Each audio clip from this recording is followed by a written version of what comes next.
Hello mga loves! Kumusta po kayo?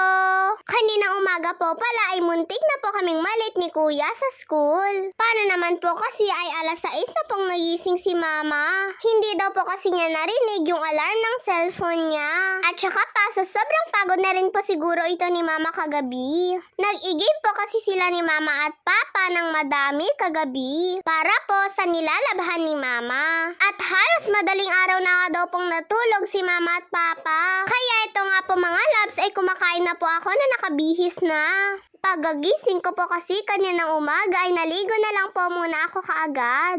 Habang naghihintay po sa niluluto ni mama na pang-almusal po namin. At nung nakaluto na nga din po pala si mama ay nauna na pong kumain si kuya. At sakto naman po at natapos na po ako sa pagligo. Sa umaga po kasi mga labs ay ayaw po ni mama na pumasok po kami sa school na wala pong laman ang tiyan namin. Hindi nga po pala kami pinapapasok ni mama hanggat hindi pa po kami nakakapag-almusal. Iba pa rin daw po kasi kapag po may laman yung tiyan namin sa umaga pagpasok. Makakapag-isip nga daw po kami ng maayos sabi ni mama pag ganon. At eto nga po pala yung kuya ko po mga labs. At birthday niya nga po pala ngayong araw. Happy birthday po sa'yo kuya! Binata na po talaga ang kuya ko at ang tangkad-tangkad na nga rin po niya. At pagkatapos ko na nga po palang nakapagbihis mga loves, sakto pagkalabas ko po ay andito na po yung mga tita ko. Kaya sabay-sabay na po kami sa pagpasok at pinatawid na nga lang po pala kami ni mama. Mag-aalas 7 pa lang po pala ng umaga mga loves. Pero tignan nyo naman po yung araw. At pagka-uwi ko po pala kaninang hapon galing ng school, ay ginawa ko na po pala agad ito pong project ko. Bahay nga po pala ito pong ginawa ko mga labs. Illustration board po pala yung ginamit ko po dito mga labs para po makatayo ng maayos. Kailangan ko po pala itong seryosohin mga labs para po gumanda po yung gawa ko. At habang ginagawa ko po pala ito mga labs, ay nagluluto na din po pala si mama ng konting handa po ni kuya. At hindi ko na rin po pala siya natulungan dahil ginagawa ko po itong project ko. Nagluto lang po pala si mama ng masarap na bilo-bilo. Glutinous rice daw po pala ang ginamit niya po dito para mas mabilis daw pong maluto. At nagluto din po pala si mama ng Shanghai. Syempre,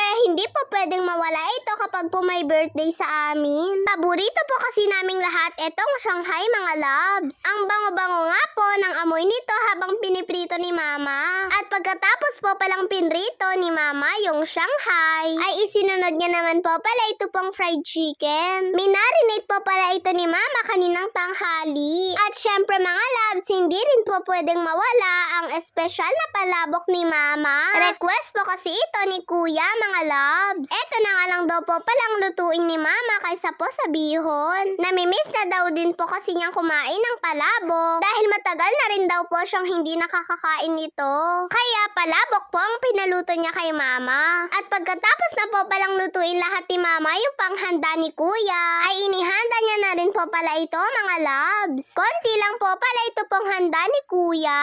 Pero okay lang po basta po meron siyang handa. Wala naman po kasing reklamo si kuya kung meron man o wala po siyang handa. Tara, kantahan naman po natin si kuya bago po siya kumain. Birthday to you. Happy birthday to you. Happy birthday. Happy birthday. Happy birthday, kuya. May you live long, kuya. May you live long, kuya. May you live long, may you live long, may you live long, kuya. God bless you, kuya. God bless you, kuya. God bless you, God bless you, God bless you, kuya. Happy birthday. Oh, wish. Anong wish mo, anak? Yung pusa, nauna na naman dun. Itang palitin ko. Nag-wish ka ba? At pagkatapos na rin po pala namin kantahan si kuya ay nag-pray na din po kami. Nagpasalamat lang po pala kami mga loves dahil kahit papaano ay maiirahos po namin itong birthday ni kuya ngayong araw. At kahit sobrang hirap pa rin po ng tubig ngayon mga loves ay nagawan pa rin po ni mama ng paraan. Mineral water na rin po pala yung ginamit ni mama sa panluto. At habang si Kuya at Papa naman po kaninang hapon, ay nag-iigib naman po sila ng tubig sa kabilang kalsada po para sa panghugas ni Mama ng mga plato mamaya. Kaya thank you po Lord dahil nahiraos po namin ang birthday ni Kuya ngayong araw. O tara mga loves, kain na po tayo. Si Mama ko po pala lahat ang magluto neto. Kaya kahit maghapon po siyang naglaba at pagod po siya, ay nagawa pa rin po niyang magluto para po kay Kuya. Palabok po pala ang una ko pong kinain. Maski rin po kasi ako ay namimiss ko na po itong palabok ni Mama. At maya-maya nga po pala mga loves ay dumating na rin po pala sila nanay. Pati na rin po yung mga tita-tito ko po, pati po yung mga pinsan ko. Nagustuhan ko din po pala ito pang fried chicken na niluto ni Mama. Mas masarap po pala kapag puminarinate siya ng matagal. Halos nga po pala lahat ay natikman ko po itong luto ni Mama. At kung alam nyo lang po mga loves ay busog na busog po ako sa mga oras na yan. At naparami pa nga rin po pala ako ng cake. Halos ako nga lang po ang nakarami sa cake ni Kuya. Masarap din po kasi yung flavor na nabili nila Papa. Ang sabi ko pa nga po kay Mama ay magtira po siya ng cake ko. Nagustuhan ko po kasi talaga yung lasa nito. At sa totoo lang po ay nakadalawang fried chicken pa nga po ako. Sino ba naman po ang hindi mabubusog mga loves? Hay, salamat po Lord sa lagi pong paggabay sa amin at lalong-lalo na po kay Kuya na may birthday po ngayong araw. At maraming salamat din po sa mga masasarap na pagkain. Yun lang po mga loves. Maraming salamat po sa panonood nyo.